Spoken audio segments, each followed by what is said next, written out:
Hora de conversar com o Rodrigo Orengo. Orengo, precisávamos então de um Donald Trump para criar algum tipo de união institucional aqui no Brasil? Bom dia para você. Muito bom dia, Megali, Sheila Carla, bom dia a todos. E a reação foi essa, viu, Megali? A reação foi uma espécie de união entre os poderes, pelo menos dos representantes de poderes, com manifestações muito parecidas. Do próprio presidente Lula, do presidente do Supremo Tribunal Federal e dos presidentes da Câmara e do Senado, Hugo Mota e Davi Alcolumbre, no sentido de defender a soberania nacional e defender integrantes de poderes de sanções de outras nações.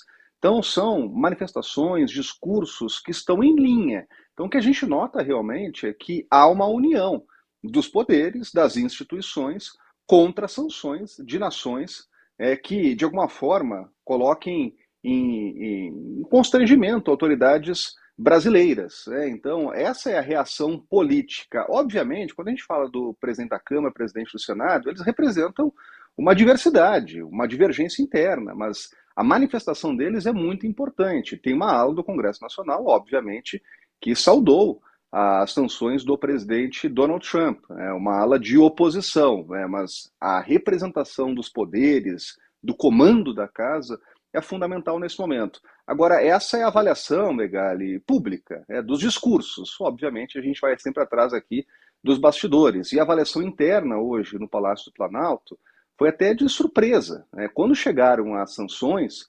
existia uma expectativa de as sanções serem mais severas, o tarifaço.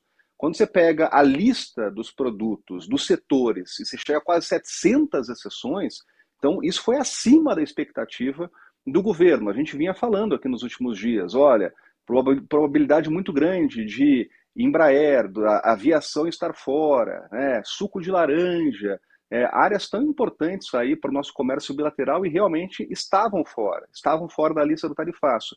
Mas o que surpreendeu é que outros itens que até estavam fora um pouco do radar, mas seguiam lá numa negociação, principalmente liderada pelo empresariado, também saíram.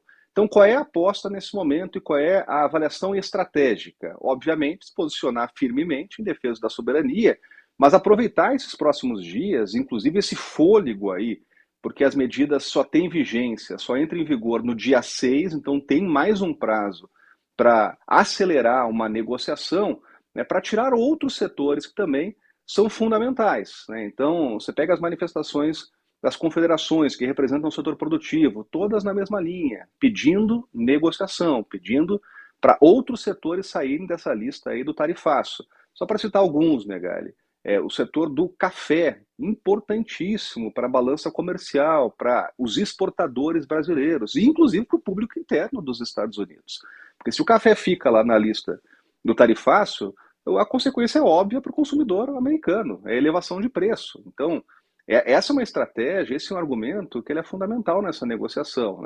Outro setor importantíssimo para o agronegócio, o setor de proteínas, carne, também está ainda no tarifaço. Então, nos próximos dias, o que a gente vai ver, obviamente, é muito discurso em defesa da soberania nacional, mas um trabalho também de bastidores para tentar colocar mais setores nessa lista que já está bem extensa de exceções dentro do tarifaço lá dos Estados Unidos. E, bom, podia ter sido pior, né? 700 exceções não são pouca coisa. E há esse elemento também, né, do adiamento em 5 dias. Uhum.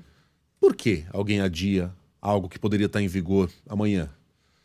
É um sinal de que talvez também esteja esperando alguma oferta, talvez ainda queira tirar alguma coisa do Brasil no sentido de um acordo mesmo, entre os dois governos, pode ser um sinal. Os Estados Unidos não têm diário oficial, né? Então, o presidente, quando vai assinar um decreto, ele diz lá, entrará em vigor a partir de tal data, ou o Congresso entrará em vigor a partir de tal data.